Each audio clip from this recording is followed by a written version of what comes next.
Hey, mate. We'll start by just introducing the network and the workshop, and then I will hand over to the chair of this particular session, my colleague, Tristan Bradshaw. Let me first begin by acknowledging the traditional owners of the country on which we meet today.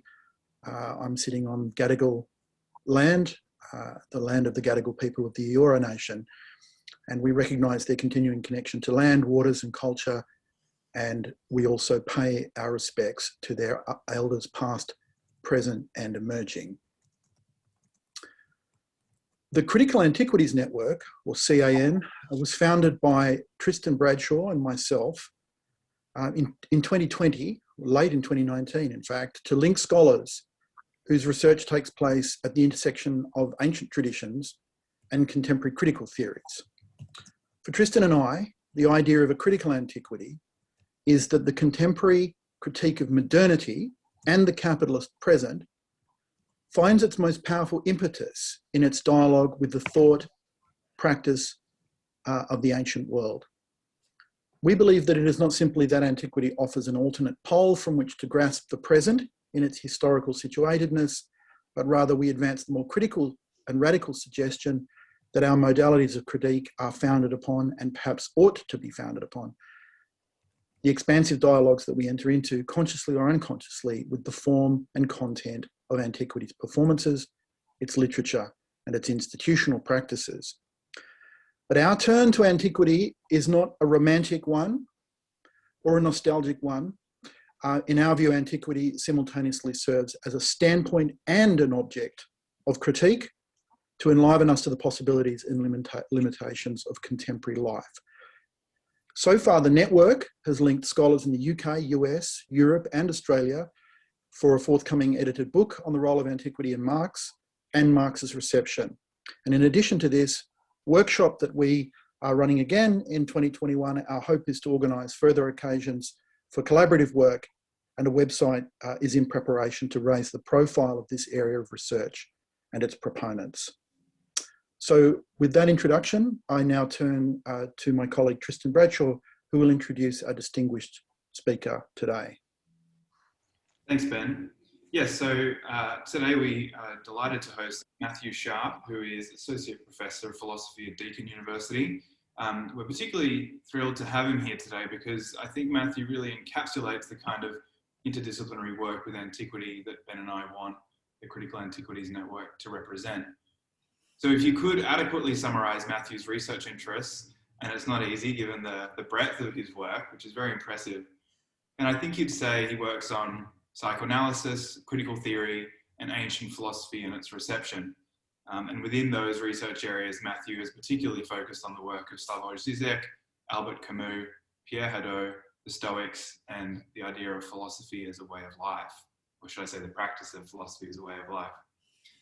Some representative book publications include Slavoj Žižek, A Little Piece of the Real, published by Routledge in 2017, Camus Philosophe, published by Brill in 2015 and reprinted in paperback due to popular demand in 2016, with Jeff Butcher, Žižek and Politics, published by Edinburgh University Press in 2010, also with Jeff Butcher, The Times Will Suit Them, published by Routledge in 2008, with Joanne Faulkner, Matthew wrote Understanding Psychoanalysis, also published by Routledge in 2008, and he recently was a co-translator of Pierre Hadot's Selected Writings, which was published by Bloomsbury last year in 2020. So we're really thankful to have Matthew here and to bring all of this wealth of research expertise, interest and general panache to the Critical Antiquities Workshop. And I invite you to all welcome him to the workshop today. Before handing it over to Matthew, I'll quickly just note some formalities about questions. So Matthew's going to speak for about 45 minutes or so, and then we'll have an opportunity for question and answer. There are two ways you can ask a question. You can hail me in the chat and say, put a Q or something to say that you'd like to ask a question. Alternatively, you can write your question in the chat and you can ask me to read it for you, whatever you prefer. Some people who don't have good video connection might prefer me to read it for them, whatever is convenient. So without further ado, I'll hand it over to Matthew.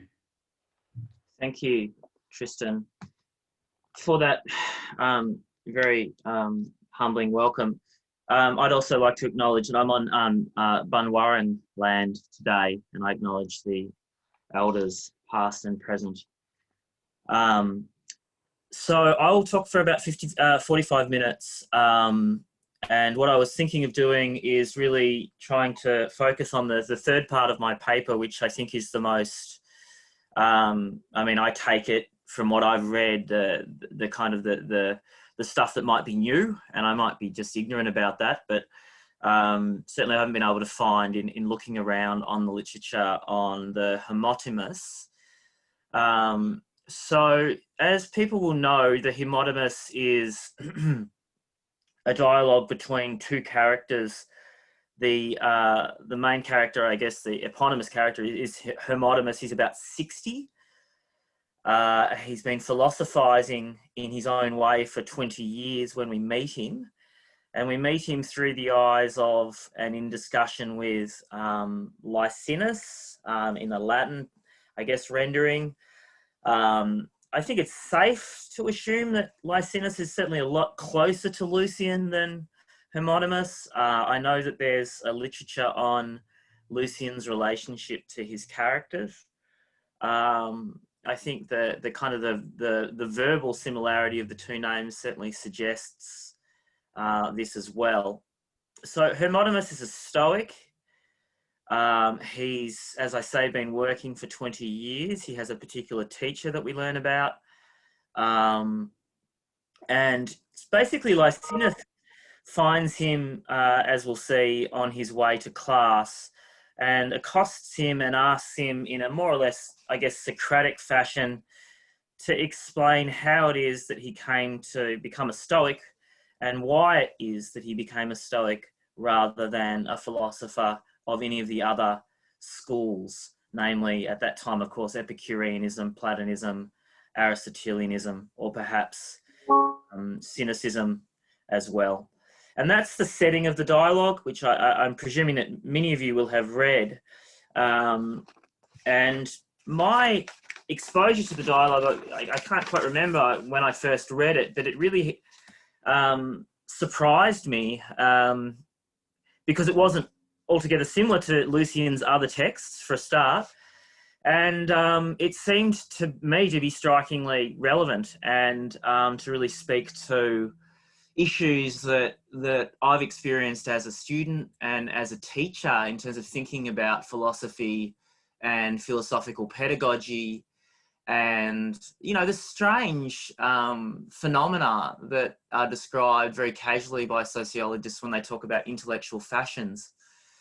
You know, that ought to be a paradox, depending on how you understand intellectual life. But as I say, it's sort of taken for granted that these things exist. And clearly Lucian was responding to them existing in Athens in the later 2nd century of the Common Era. So I was fascinated by the dialogue, and I taught it last year to the honours group.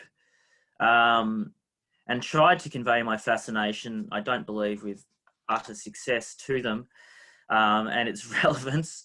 But I've since then done an investigation into the critical literature on the dialogue. And again, I was surprised in the English language literature, at least, that there doesn't seem to be an awful lot that really takes it seriously as a philosophical dialogue.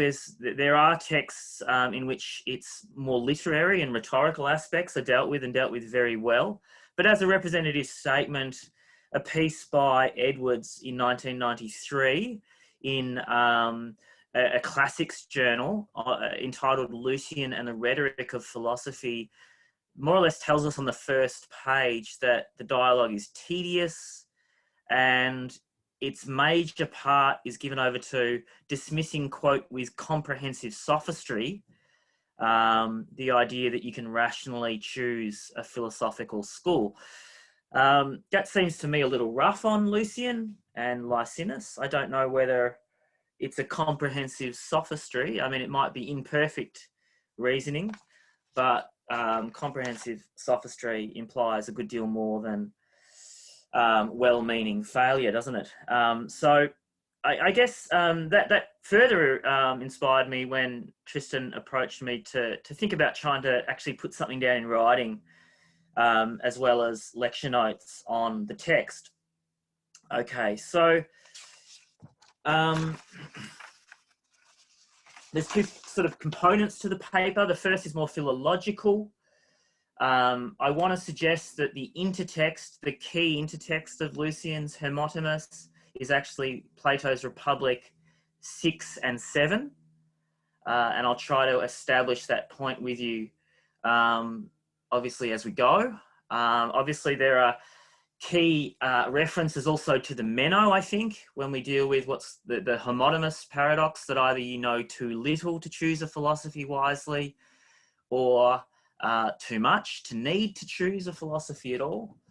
And I think there's also some pointed references to the Phaedo that are in the dialogue, as well as the opening vignette, which is clearly modelled on the Phaedrus. So I want to suggest that Lucian's working within the Socratic Platonic lineage, and that in particular, if you have, as it were, the Republic 6 and 7 in the back of your mind, once you get towards the latter part of the dialogue, I think a reading of it as not simply a kind of sophistical or merely skeptical kind of takedown of philosophy or its possibility is really present in the dialogue.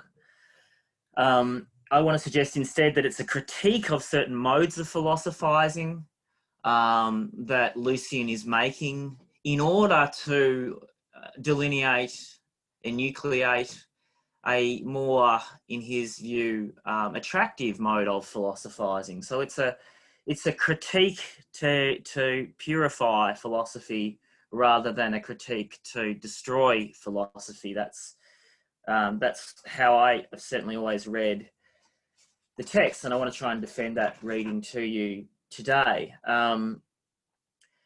So part one then, I think I started about 9 minutes past, so I'll aim to finish therefore at 54 past. So part one is called Metaphilosophical Beginnings, and what I'll do is I'll read this part, which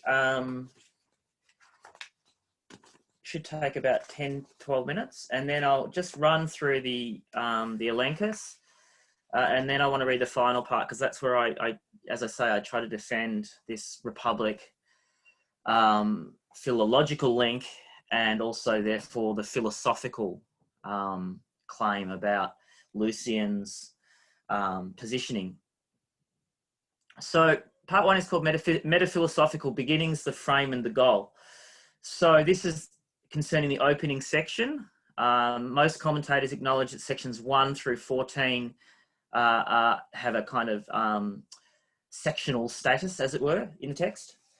So as commentators led by Richard Hunter have noted, Hermotimus is initially framed for us by Lycinus, his interlocutor, in a close verbal parallel to the opening of the Phaedrus. So, as you know, here is the beginning. To judge from your book, Hermotimus, and the speed of your walk, you seem to be hurrying to your teacher.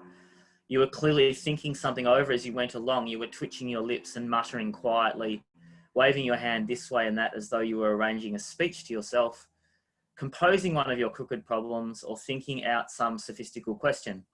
Even when you are walking along, you must not take it easy, but be always busy with some serious matter which is likely to help your studies. But whereas Phaedrus is coming from his teacher, Hermotimus is on his way to the class. Whereas Phaedrus has left the city in search of peace, Hermotimus is clearly rushing around, probably in town. This intertextual disparity thus sets up a central subtext of the dialogue according to Hunter and Anderson. Namely, to quote Anderson, the dialogue's broader argument that problematic students like Hermotimus are the result of the institutionalization of philosophy, which no longer allows for the kind of serious interrogation of societal assumptions and conventions that Socrates once demanded and that Plato's dialogues dramatized. Nevertheless, Hermodimus is aiming as high as any student in any earlier generation. If ars longus vita brevis is a proverbial thought applied to the craft of medicine, philosophy is a far more difficult and elevated craft, Hermodimus relates. He has taken this much, that is, from his teacher, the Socratic notion of philosophy as a way of life, and indeed a way of life which would promise to deliver ultimately the very highest things. So here's a quote from Hermodimus from sections 2 to 3. So he tells Lycinus, "The stake is so tremendous too, whether to perish miserably with the vulgar herd, or to be counted amongst philosophers and reach happiness, eudaimonia. I am only just beginning to get an inkling of the right way. Very far off dwells virtue, as Hesiod says, and long and steep and rough is the way there, and travellers must bedew it with sweat." So rough is trachus. So I flag that because, as you'll see, it becomes important. Along with Hesiod, I want to suggest we already had the suggestion of a second Platonic intertext, which commentators have made rather less of in Hermodimus section 2.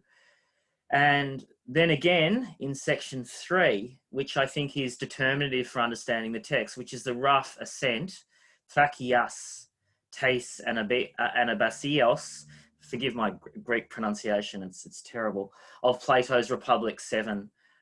So in section 3, we get another reference to Hermodimus being in the foothills on the way up his philosophical ascent, and he says it's slippery and rough, trachea again, and it needs a hand to help.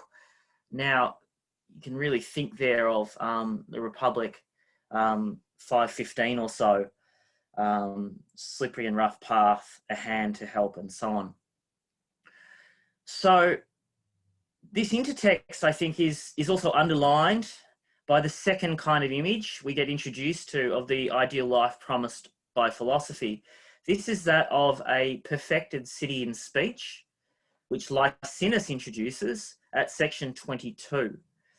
So Lycinus tells us at that point, "I can see virtue then under the figure of a state whose citizens are happy, as your professor, who is one of them, phrases it, absolutely wise, all of them brave, just and self-controlled, hardly distinguishable, in fact, from gods." So one should also mention in this connection the significance, I think, of Hermodimus's almost 40 years, and I'm following Anne Peterson here. This is the age that Plato specifies his beginning of philosophy in the 7th letter. In the Republic, if you think of the educational scheme of Book 7, Hermodimus is at the age where he should be back down in the city toiling for the public good, not still going to philosophy classes. In any case, straight away in the opening stanzas, with Hermodimus rotting with the vulgar herd and sweaty travellers, a scornful note is introduced which, far from absent in Plato, is foregrounded in Lucian's text. This suggests, I think, a second keynote theme of the dialogue: the propensity of certain ways of philosophizing to fill many of its votaries with a pride, even a false sense of their own nigh divinity, that converge into blithe, misanthropic, anti-demotic scorn. It is Lycinus who introduces the theme, which I think you can also find in other Lucianic texts. He compares Hermodimus's master with Zeus himself in section 3.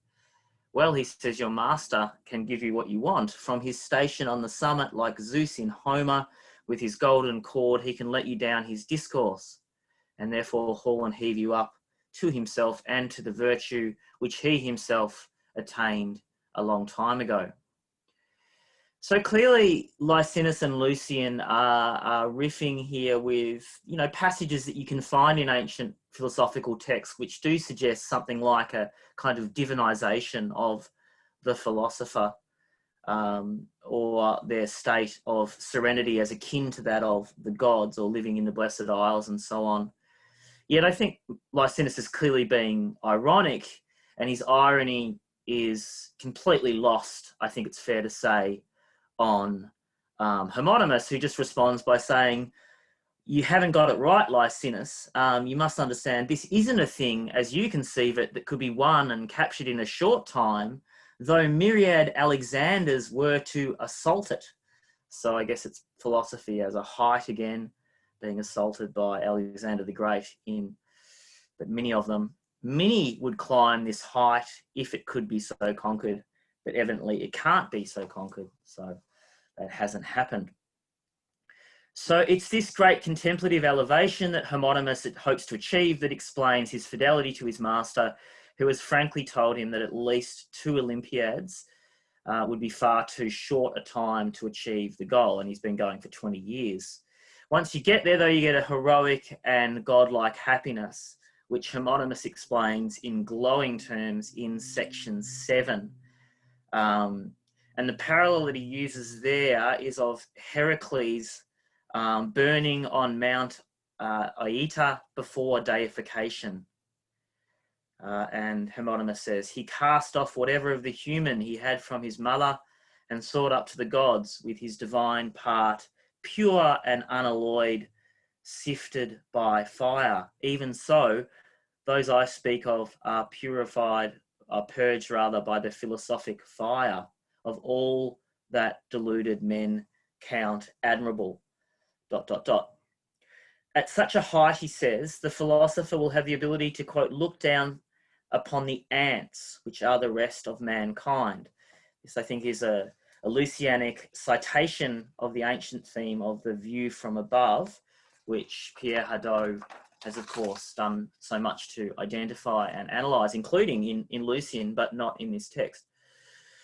Lycinus, however, is straight away concerned about this elevation, and I think this marks off their difference.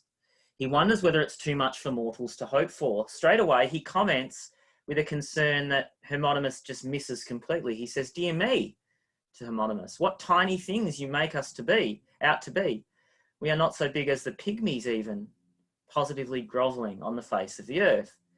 Then in another, I believe, conscious echo of the Platonic Republic, he straight away asks, how could such a divine, heroic philosopher be expected to engage with his minuscule and ant-like fellows, or to go back down into the worldly cave that he has transcended, just as Socrates advises his guardians at 519c, and then again 539e. Hermotimus's syllabus, however, hasn't included the Platonic Republic, because he hasn't got a moment's doubt. So here's what Lycinus says, and here's how Hermotimus responds. By Heracles, Lycinus says, and his death on Oita, you tell a brave and manly tale about them, but there is one thing I would like to know. Are they allowed to come back down, katakontai, from their elevation sometimes and have a taste of what they left behind them? And Hermotimus says, no, they don't. Once a man is admitted into virtue's company, he will never be subject to wrath or fear or desire anymore. No, he cannot feel pain.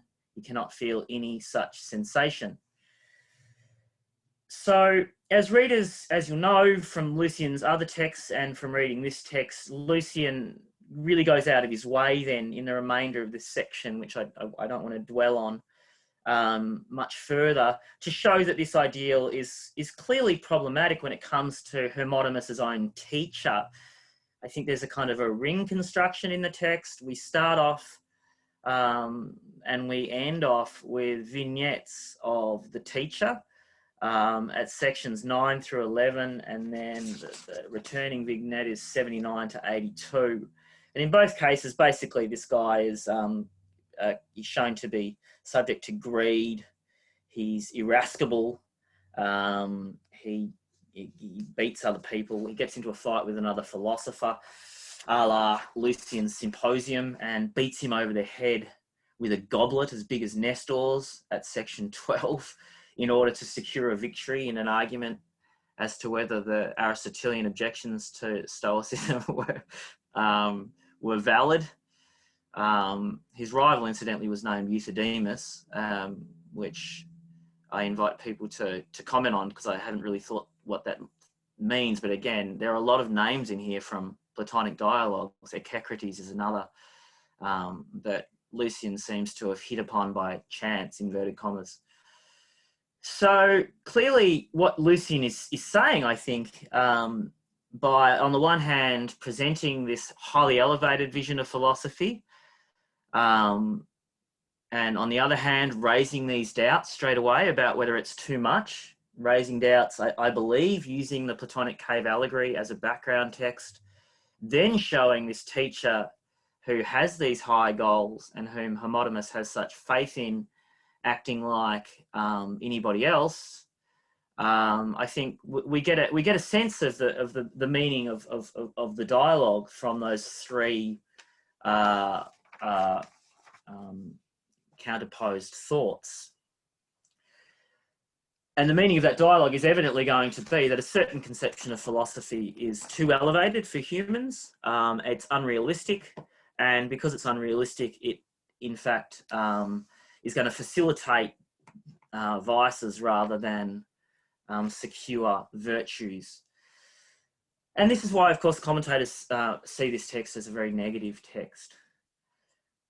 So I'll turn now to part 2, which is the elenchus and the action of the dialogue. And I call the action of the dialogue the humbling of Hermotimus's self-conceit. And so I want to try and get this done in maybe 10 minutes. So that gives me plenty of time for the last section. So the dialogue begins, we have the sections that we've discussed, and then Lycinus poses the question to Hermotimus, as you love me, as he says, you must answer this. When you first started with philosophy, you found many gates wide open. What induced you to pass the others by and go in at the Stoic gate? Why did you assume that that was the only true one, which would set you on the straight road to virtue, the others being blind alleys? So the paradox which emerges as the elenchus proceeds is a paradox which you can also find addressed in some skeptical critiques of other schools. The choice of a philosophy seems to presuppose a wisdom, if it's going to be a wise choice, that could only be delivered to human beings by philosophizing. You seem to either need to already be wise to know which is the correct path or philosophical approach. And of course, if you did have that knowledge, you wouldn't need to choose any philosophy at all. So I think there's a key Platonic intertext, the Meno's paradox at 80D to E. I think that this, certainly looking back on my own career, I think this is a real problem, or at least it's a real set of questions. And as a teacher, I think that it's a potential, something to think about. So we have a role of conveying inherited knowledges, if not wisdom, of established texts and authorities to our students. At the same time, presumably we're hoping and presupposing that this is going to be intellectually and normatively beneficial for them. So the question of how we put them on a philosophical path and on what basis is obviously significant. So Hermotimus isn't really, I don't think, meant to be taken by us to be especially smart, but I think he has a kind of rustic honesty, which is a device by Lucian to enable him to explore in a kind of naive way the mundane motivators that we might have for adopting a philosophical or religious system when we're not yet wise or we don't yet have encyclopedic knowledge. So this is the first part of the elenchus. Hermotimus basically gives 3 shocking answers if he has any idea of Socrates. He says, first of all, that it was the fact that the Stoics is popular. That was why he went. Now, I mean, Socrates is just going to destroy that. Obviously, not all popular beliefs are true. So down that goes. And then he says, oh, he'd heard around the traps that Stoicism was the best philosophy. And again, you know, I mean, Socrates or anyone who's influenced by the Socratic mode of philosophy is simply not going to be taken in by that, because, of course, you know, hearsay is hearsay as against experience and examination. And thirdly, he says, well, the Stoics appear to be very noble, and everybody sort of values nobility and moderation, and they appear to be terribly moderate. So that's my third answer, namely, it was the way they appeared. And again, Lycinus is able to say, well, the qualities that philosophy is interested in aren't really visible in that way. And there's actually a really interesting interplay about, Lycinus says, well, what about people who are blind? He can't see that the Stoics are terribly noble and that they're well-dressed and so on. And this motif of blindness is super interesting, you know, and comes up in Diderot and others as well, in a lot later, what we can learn from the blind.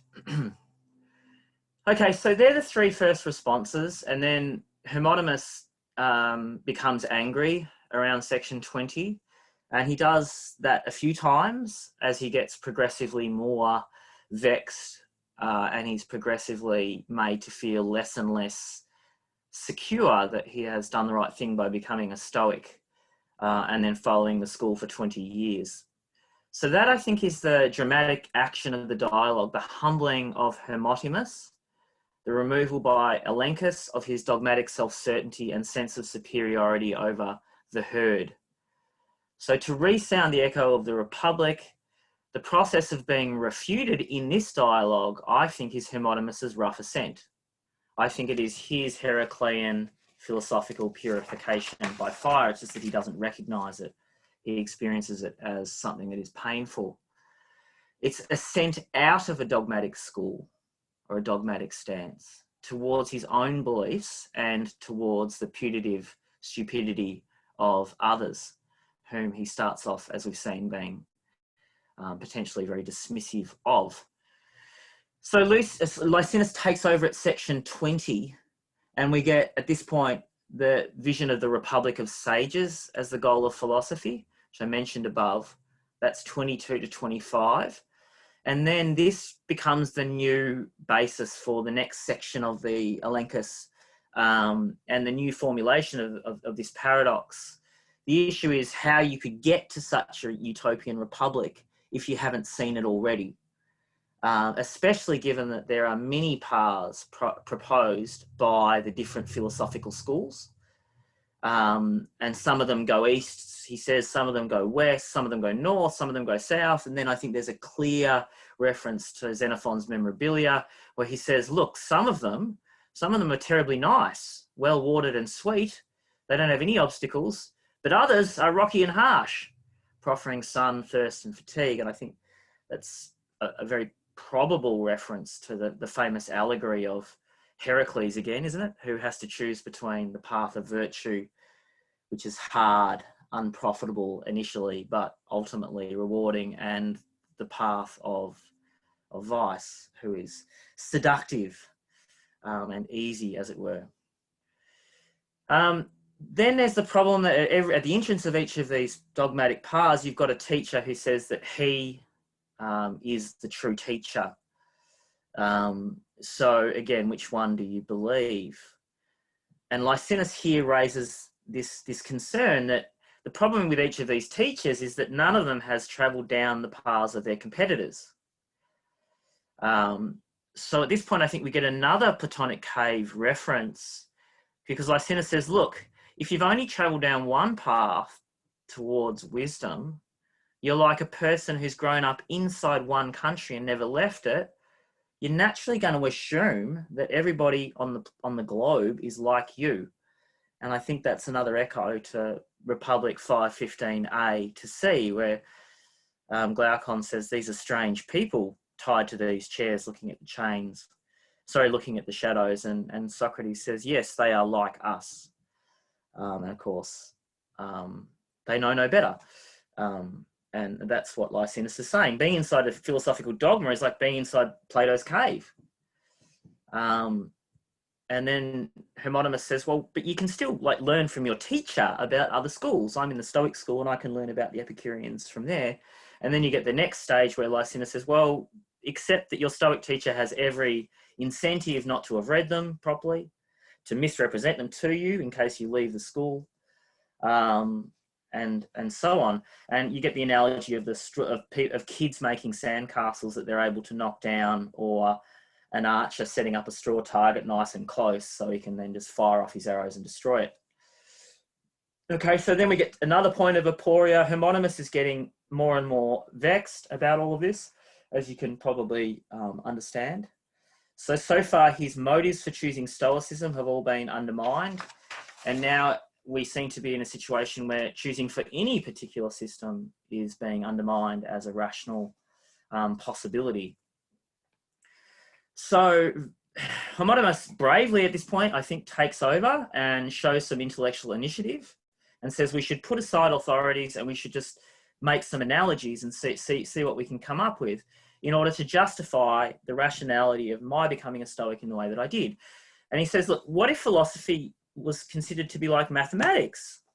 2 + 2 = 4. If you approach it from the right or you approach it from the left, doesn't matter which way you approach it. As long as you get to that solution, once you've got there, you know that you don't need to choose, you don't need to examine other possible methods to get to the solution. Now, I think this is really important given mathematics' status in the Platonic system, that this is the first analogy, and Lycinus is not happy with it.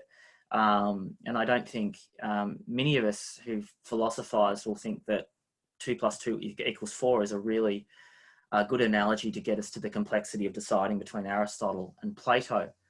We get several other analogies then from Hermodimus, and I'll just talk about one of them, which I think is really suggestive, because you've got this notion of somebody who steals a golden cup, which is sacred from a temple where only 2 people are present.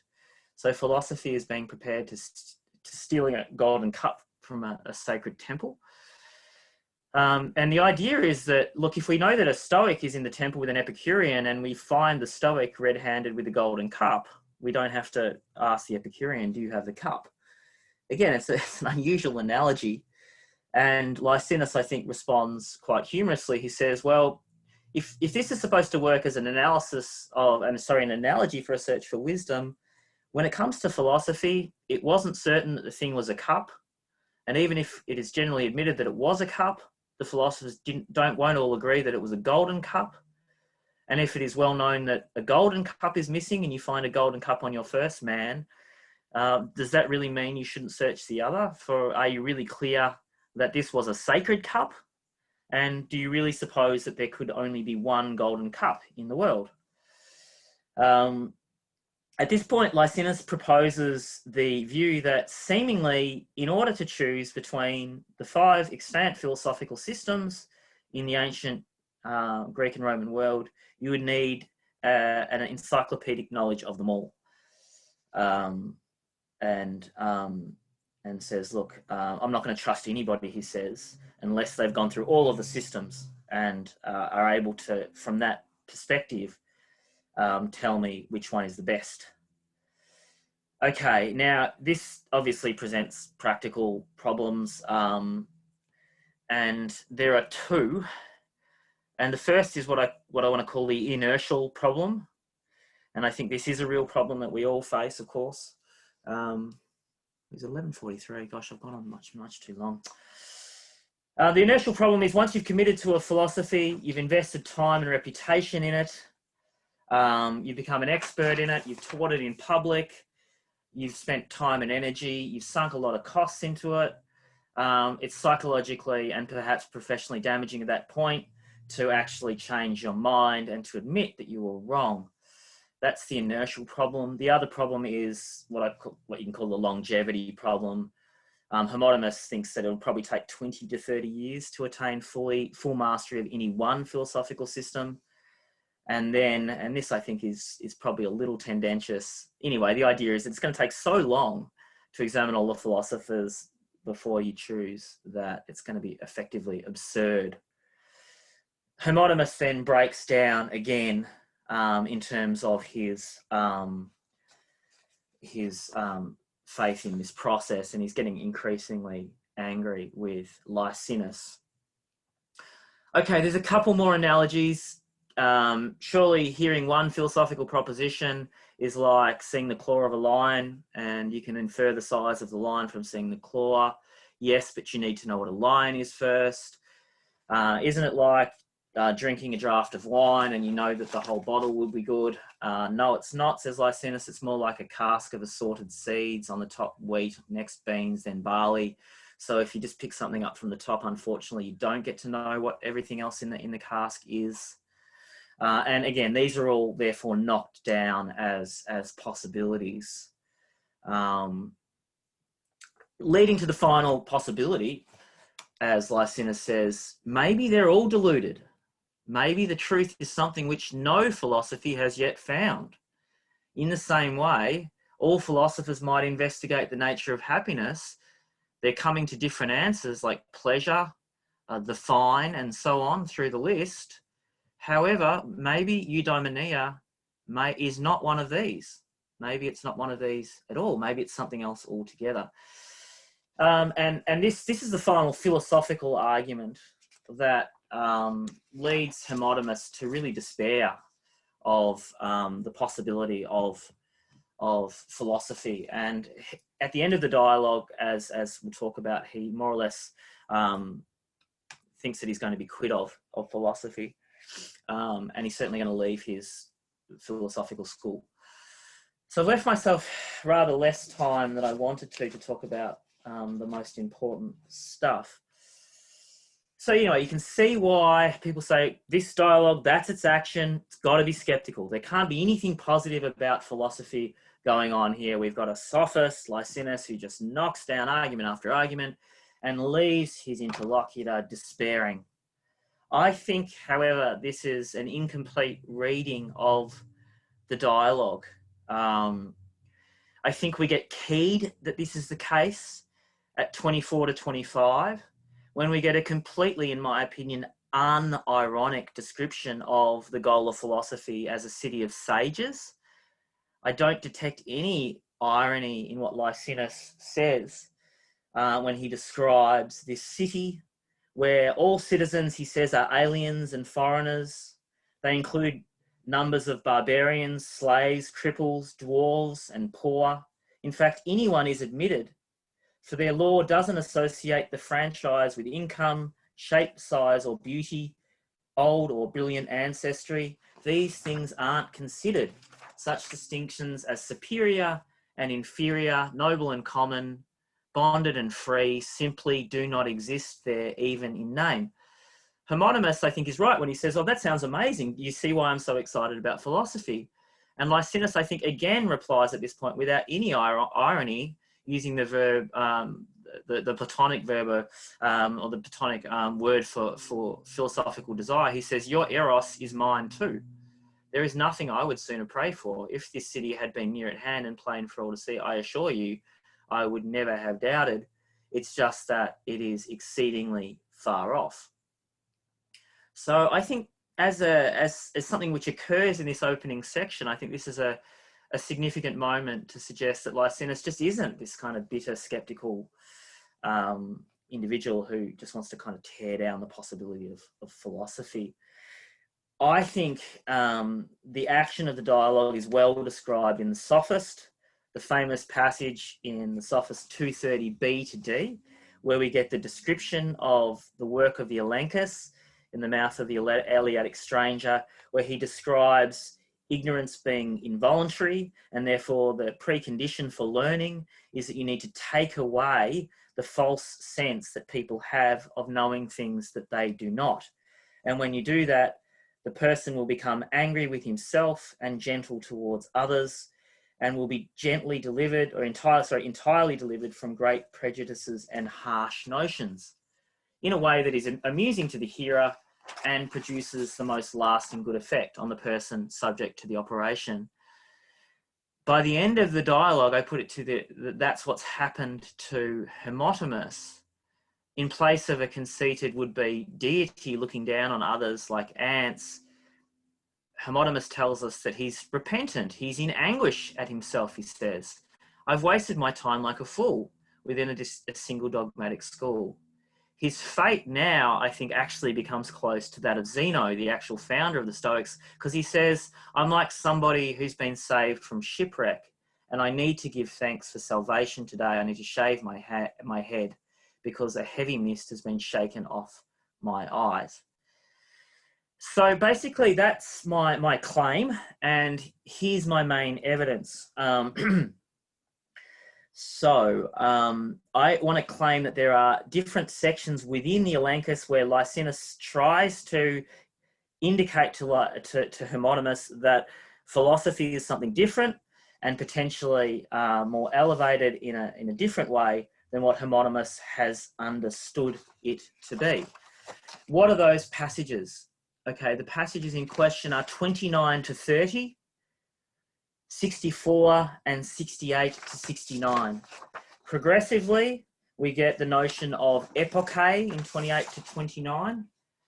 Believe all or disbelieve every system impartially until you know more. This is the safest route, he says, until you found the truth. That's 29.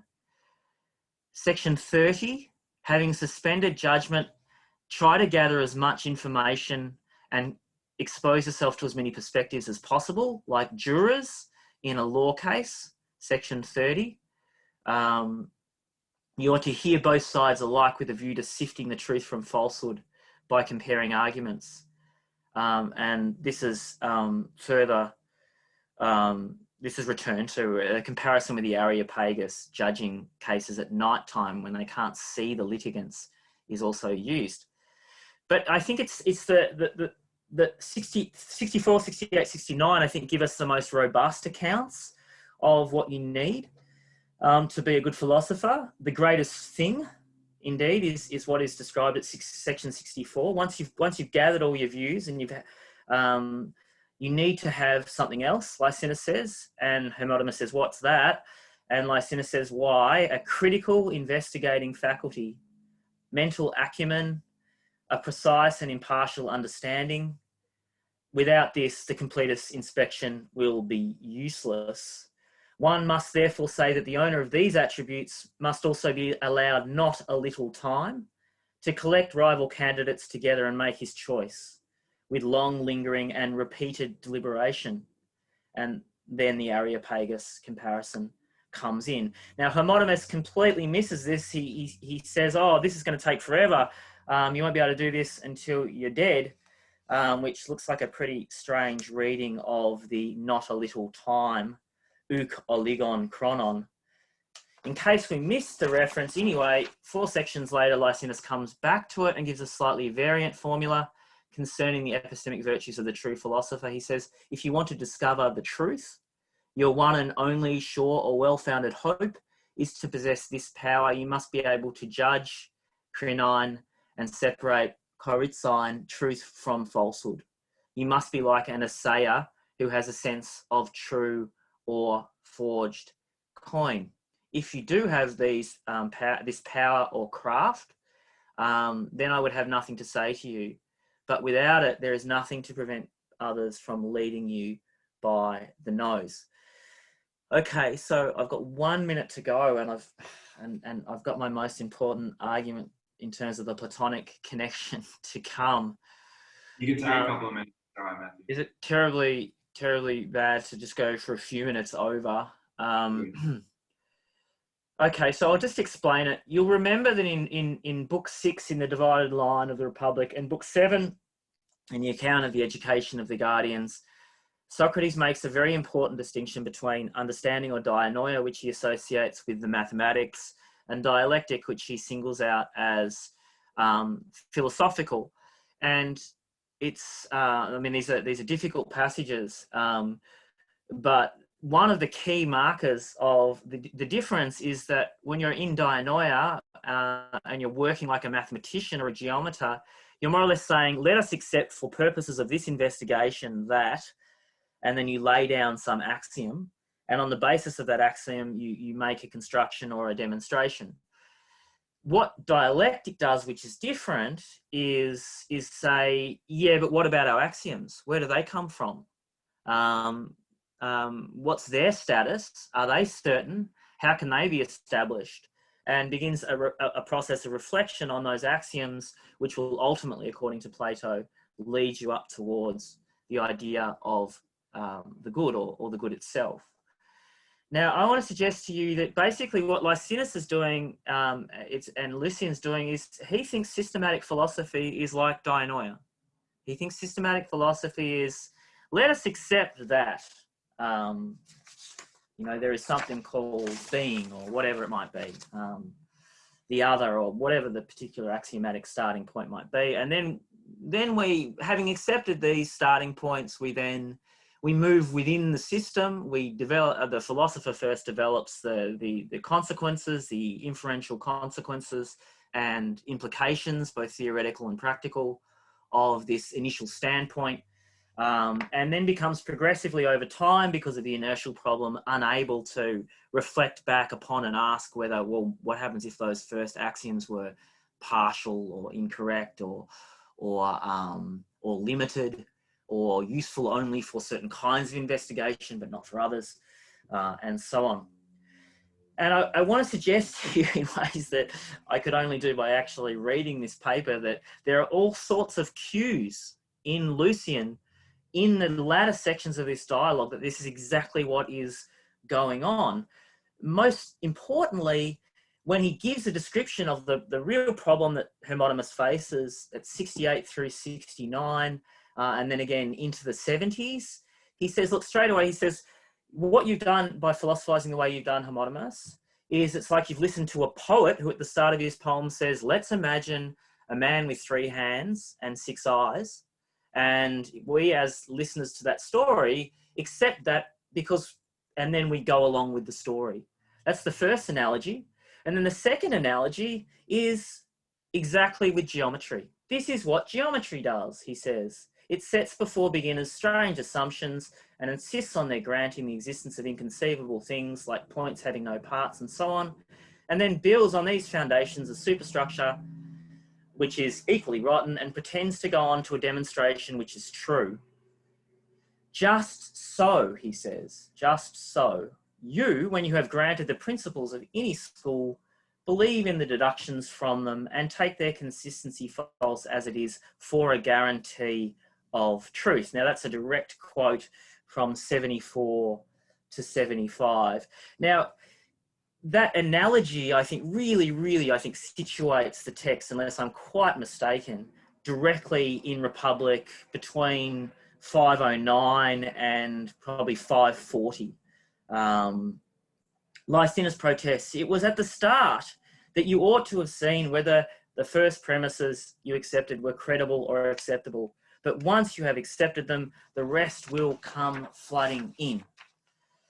And so we get this final idea. What do we do about this in terms of what makes a philosopher a philosopher? And I think we get one key proposition from Lycinus, and that proposition comes at 75 to 76. And it goes like this, and I'll just finish with this. He says, most people, he says some of you, this is what happens to you. Hope carries you along, and you die before you have seen the truth and detected your deceivers, while the rest are disillusioned too late. And they won't turn back for shame. What? Confess at their age that they have been abused with toys all this time? So they hold on desperately, putting on the best face on it, and trying to make all the converts that they can, because it's a consolation to them in their deception. They are well aware that to speak the truth is to sacrifice the respect and superiority and honour they're accustomed to, so they won't do it, knowing the height from which they will fall. Just a few, by contrast, he says, are found with the courage to say they were wrong and to warn others. And then I think this is an extraordinarily unironic, positive sentence, which I'll finish with. Meeting such a person, call him a good man, a true and an honest man. No, says Lycinus, call him philosopher, if you will. To my mind, the name is his or no one else's. The rest either have no knowledge of the truth, though they think they have, or else they have knowledge and hide it, Shamefaced cowards cling to their own reputation. But now, for Athena's sake, let us drop all of this, come up with an amnesty, and let it be as if it had not been said. Thank you. I got there in the end. Thanks a lot, Matthew. Thank you for this careful stepping through of the text, and especially drawing our attention to its intertextual allusions. That was wonderful. Yeah, let me turn it over to the audience for questions. I'm happy to say that my colleague Robert Cowan has got a question. So Robert, if you're happy to turn your video and audio on, please fire away. That was really wonderful, Matthew. Many, many thanks. I mean, it's not a text I know, and you've led us through it beautifully. And I loved your argument. Having said that, I'm just going to just throw in a couple of devil's advocate positions that I'd really like to just understand, just to hear your take on. I mean, the first one is, I'm not quite sure how this, your very convincing argument for a new kind of way of doing philosophy, how that squares with the sort of explicit direction at the end that it's best for Hermotimus to follow the bios koinos. He just says, forget all this high-flown nonsense of whatever kind and just live like an ordinary man, and Hermotimus goes with it. So I don't know, I mean, that was one thing that, I mean, he does, like Lycinus does preface it saying, this is best, since this is what you think, since this is the way you're thinking, maybe you should do this. So I don't know whether there's an extra irony at the end that Hermotimus isn't capable of taking the step that you want him to take either. But the other sort of related overarching thing is, I just wanted, quite a few of your points of your argument seem to be based on this is ironic and this isn't ironic. And I just wondered how easy it is to say, Lycinus is serious here, but here he's being ironic and Hermotimus doesn't get it. I mean, it can be a slippery argument. I just wonder how you shore it up. Yeah. Yep. Yeah, I think the way I read the end is that, look, Hermotimus is a little bit like Glaucon in the Republic. He's kind of not, at the top echelon of, of potential Socratic philosophers. And I think it's a win for Lycinus to have disillusioned him sufficiently that he's willing to, as you say, pursue the bios koinos. And again, how can one be sure with these kinds of dialogues? But I mean, I take it that he's been given certain offerings of this alternative mode of philosophy, and he's failed at least 2 or 3 times to sort of pick up on them. And therefore, the conclusion looks like that's kind of the best thing that could happen to Hermotimus at this point. Is that apodeictic? Is that unquestionable? Probably not. But that's certainly that's the reading that I'm arguing is squares best with the evidence. And the same point holds again with these hermeneutic issues when we're dealing with irony and not being ironic. You're right. I think that there are certain statements by Lycinus that indicate a conviction both of him and probably of Lucian.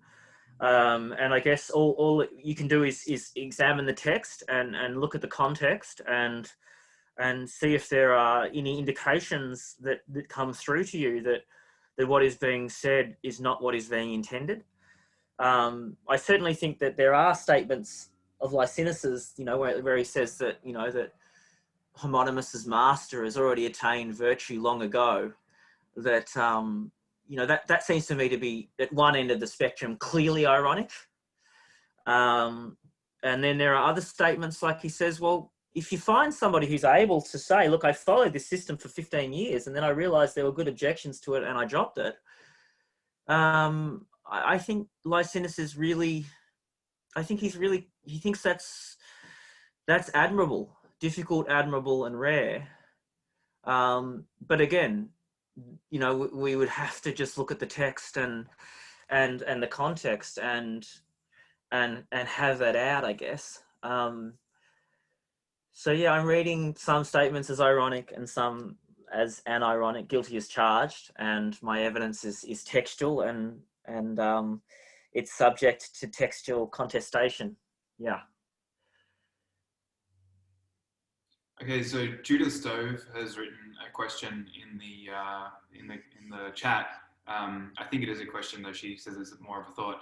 I think the question is, could the Sebetus tabula be a text which might be relevant to the homodymus? She points to the Platonic themes of it and the fact that Lucian might have referred to it. Judith, I'm not familiar with that tablet sufficiently. I know of it. I don't know its text, so I'm not going to be able to give you much. Do you want to say a little bit more about what your thought is? The Platonic themes. You're on mute. Yeah, look, I'm rusty on the Sebetus tabula, but I do recall the anagogic aspect of it, and which would seem relevant to the references you've drawn out, Matt, to do with the rough path.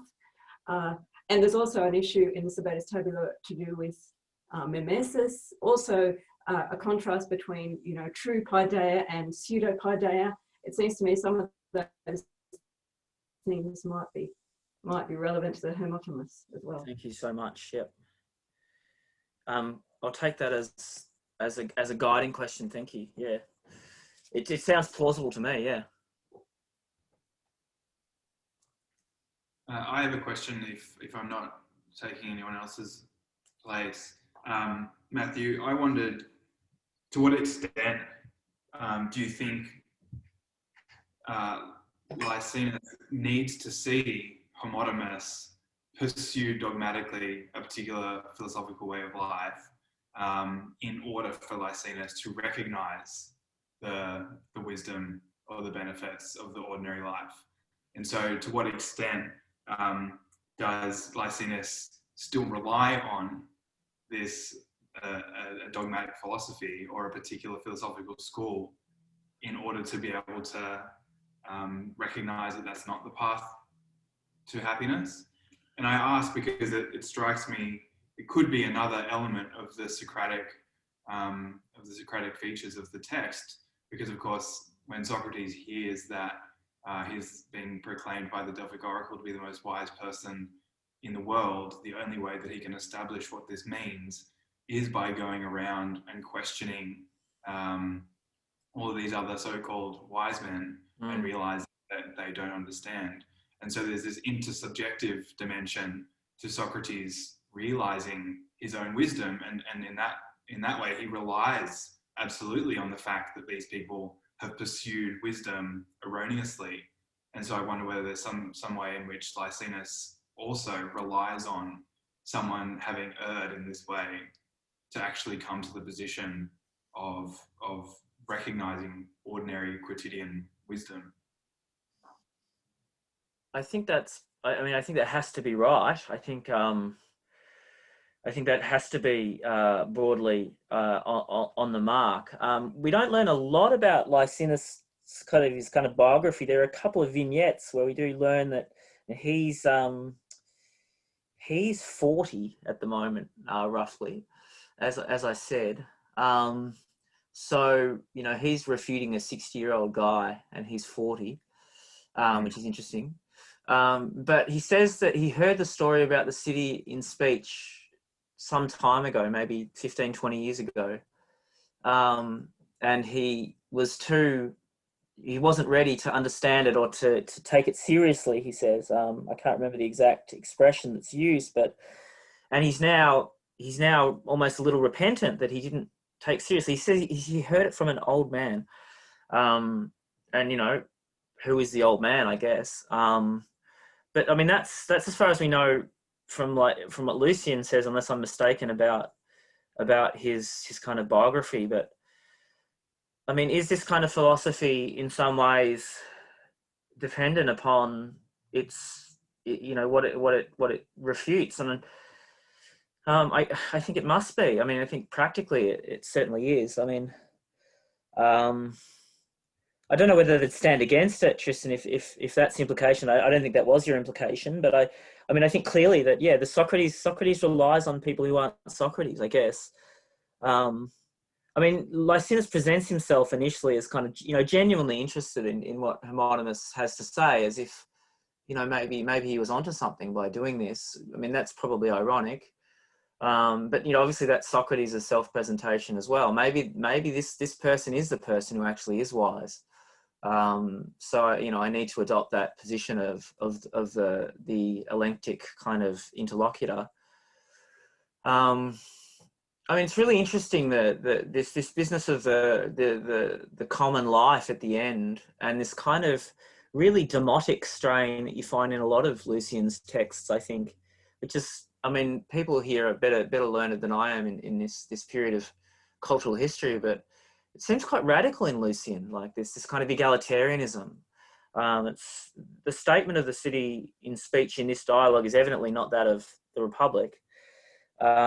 It's this kind of city of foreigners in which, you know, the social demarcations between different groups of individuals are really flattened out insofar as everyone is and he says, what qualifies you to be a citizen is that you have endured the struggle of getting to the city, presumably through the practice of this kind of philosophy. And it doesn't matter where you come from, the color of your skin, your gender, or anything like that.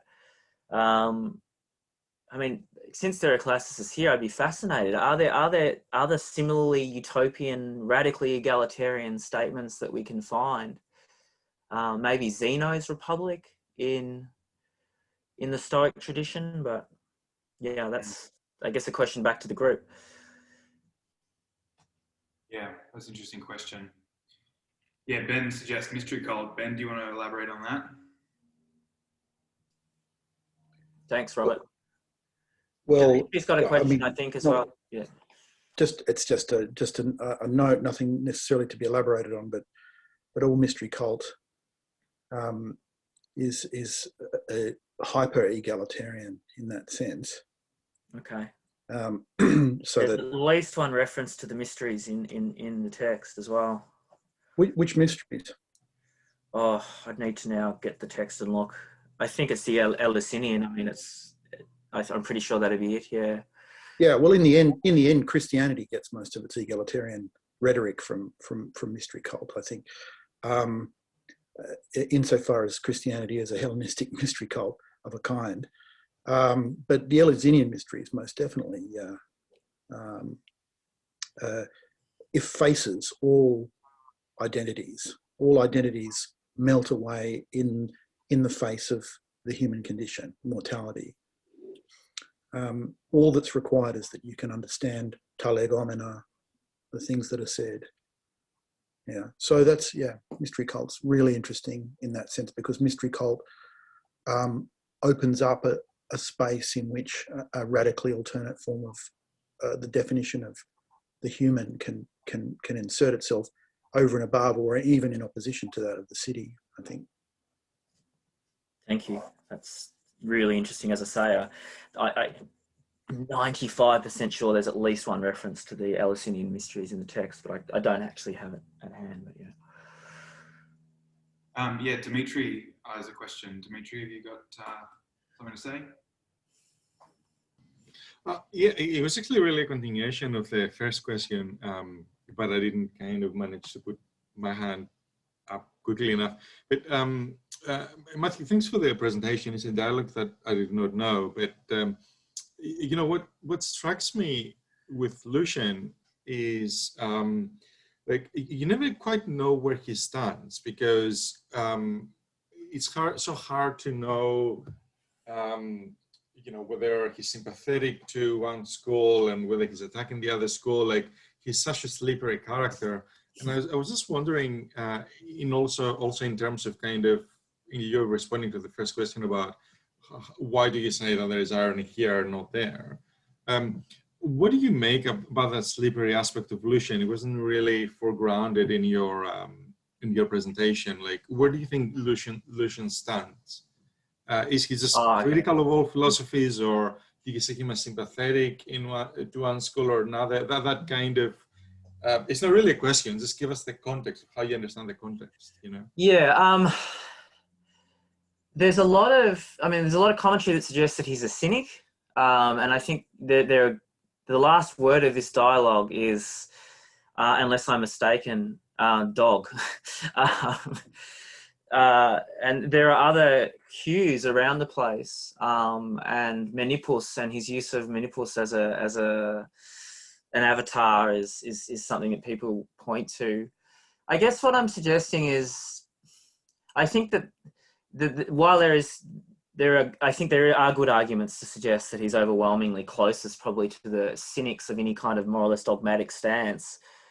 But, you know, I really think that this dialogue is a Socratic text. So I feel that he's a Socratic cynic, I guess. He's a Socratic cynic who is using literature to do similar things perhaps that Socrates was trying to do in terms of challenging people and stimulating them to question themselves and to engage in a different spirit on a philosophical life.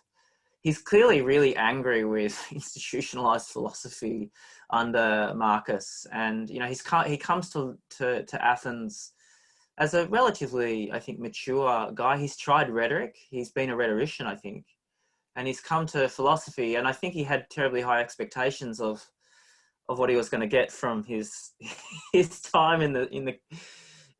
I don't know whether we know which schools he attended or whether he attended all four of them. And I think he tells us this, that, you know, he's angry about, he feels disappointed. But I guess the question is, does he then despair? And I guess what I'm making the argument here that he doesn't quite despair. He's despairing of a certain kind of philosophizing with the hope that he can stimulate other kinds. That's how I read his project. Yeah.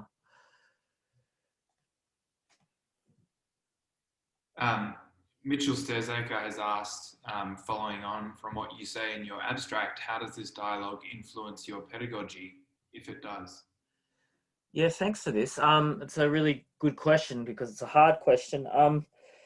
I've got some students in the audience. There's the test. I had a phase which many of us may have had, right, where, you know, PowerPoint sort of became suddenly obligatory for everything. And all of a sudden I found myself using PowerPoints in seminars, in lectures. And for the first time I started to get bad student responses because, understandably, I was just putting stuff up on a screen and talking in part to students, in part to the screen. And so I've now dropped that. I virtually don't use PowerPoints at all. I try not to use PowerPoints. You know, except obviously with online lecturing, you know, for quotes and stuff. I try to give seminars rather than lectures, and I try to make the seminars more dialogical than I was in the past. I try to break them up into 20-minute allotments where you have roughly 10 minutes of lecture, 10 minutes of dialogue. You know, so it has affected me. I mean, I just read this dialogue and I sort of thought, you know, I was a Lacanian, right, for a while, and I evidently I don't think it's the worst thing in the world. You know, I'm not going to kind of lacerate myself for it, but I was conscious. I said this to Matteo, who's present, when I became a Lacanian, that I wasn't really sure about his first premises, but I was just going to take them on because people who were more senior than me and clearly were smarter than me had already taken them on. So I was just going to go with that and sort of see where it ended up. And so there was a lot of doing what Hermonymus was doing in my upbringing, if I'm honest. I spent about 10 years of just reading all of the seminars, and every time I came up with a seeming inconsistency or problem, smoothing it over because of the authority of the teacher and of my teachers. I mean, maybe people don't have this experience, but this was my experience of kind of, and then sort of I became more critical of Zizek later on, because I think he takes a certain system and tries to apply it to everything under the sun, and I think it's a really good example of how that can go wrong, because I think, you know, I think that it's a reason we have a discipline of political theory and political science. You know, Freud doesn't give you everything, and neither does Lacan. So, I mean, I guess I'd like to think that, you know, clearly you've got to teach students systems. You have to teach them authorities, and authority is not bad by itself. It can be bad when it's uncritically accepted, but I guess it's a question of trying to introduce the possibility that once they learn the system, they should test the system. You know, they should respect the authority and understand the authority, but to try to convey to students that it's okay to be critical. It doesn't mean that you're wrong. It doesn't mean that there's a problem. It could in fact mean that you're onto something. So I guess I try to inculcate that ethos. I play Socrates a lot of the time in the class. I sort of say, oh, you know, I'm terribly interested why you would say this, when I have a pretty good sense that the student has said it for a certain reason, and so on. But yeah, so I do try and integrate this text into, and particularly this issue of, yeah, as I say, of being within a system and struggling your way out of it. And young students, just by 24, 25, becoming members of a particular school. You know, I was like that, and I don't know whether it was the best thing for me at that point. And maybe I can help others maybe not have that experience.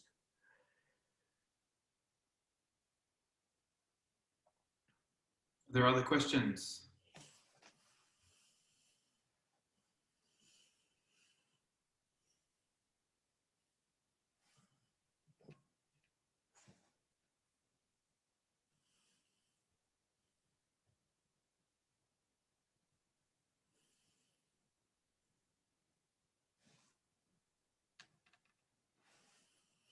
I have a vague question. I'm gonna call it vague, not because I'm being diffident, but because it is very vague in my head. But I was thinking through the text as I was reading it in preparation for your talk, Matthew. And I'm writing on Marx at the moment, so I've kind of got Marx in my head, and then I'm reading Hermotimus. And I was trying to think about the difference that it makes reading this text in our context versus Lucian's context. And it struck me, this is kind of the question in a nutshell, that my worry might be in our context, not that there are a few people who set up philosophical systems and decide that these are the greatest things and must be pursued dogmatically, while everyone else kind of has to, you know, be in the rabble amongst the rabble. My concern today is either that everyone has a way of life to sell, because this is the context of human capital, and so this is the structural forces of capitalism bearing upon us, turn us into these little neoliberal subjects who sell ourselves as the greatest thing, you know, since sliced bread. So that was one possibility, that all of a sudden the everyday life is everyone selling their own kind of way of life. Or alternatively, and I kind of am thinking about Alexis de Tocqueville here, and the kind of hyper individualization that can take place in advanced democracies, where no one really gives a crap about the way of life that they pursue as it relates to anyone else.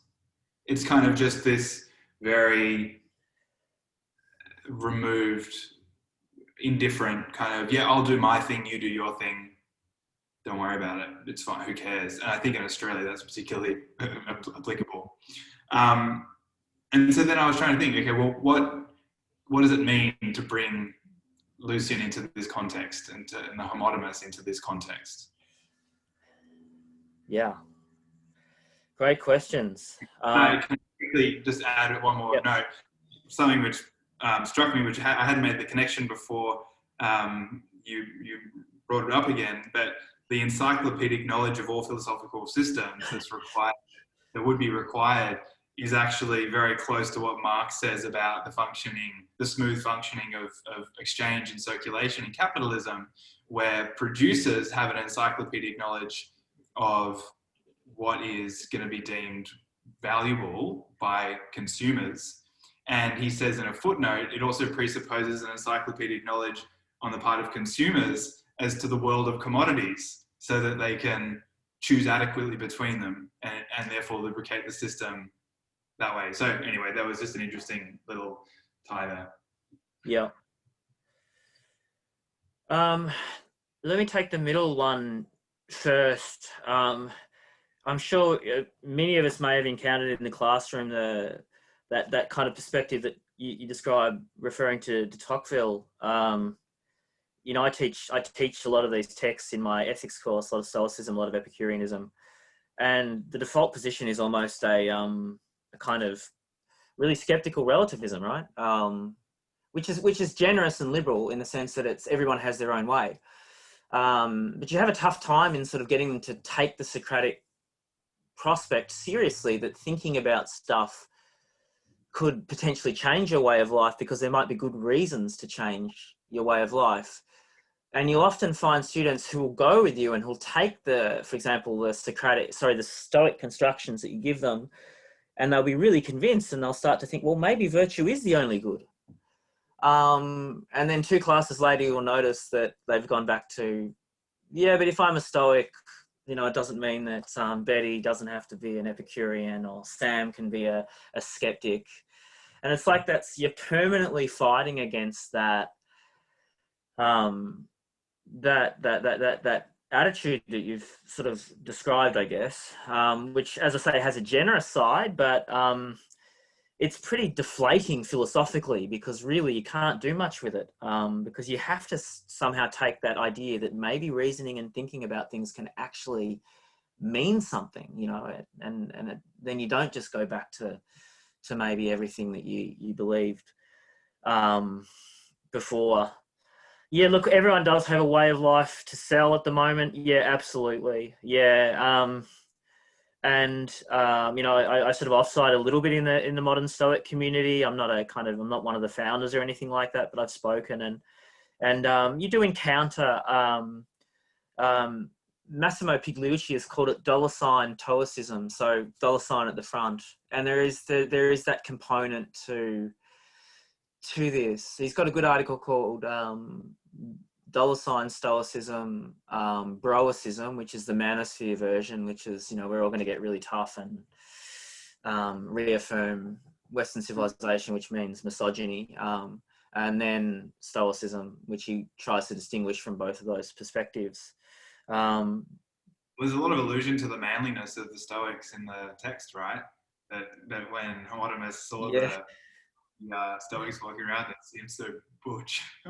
Yeah, that's right. And Diogenes was apparently fairly well put together as well. I think I got that from Lucian. He's constantly sort of referring to this. Sorry, I've lost my chain of thought. I've just seen somebody said that they've come from the University of Ghana, and I'm just like blown away. That's amazing. Yeah, sorry. But it's some side to doing everything online, right? Yeah, that's it. Yeah. And the third thing about, are you talking about, you know, having to have absolute knowledge to be a perfectly informed consumer? Yeah, that's the con, right? I mean, why would we have advertising if everybody was perfectly informed? And yet the percentage of spend on advertising has certainly not gone down as we've become more capitalistic. So, yeah, I mean, it would be great to assume that everybody had perfect knowledge of their preference schedules and everything like that. But it's clearly just a theoretical fancy that then just sort of gets imposed.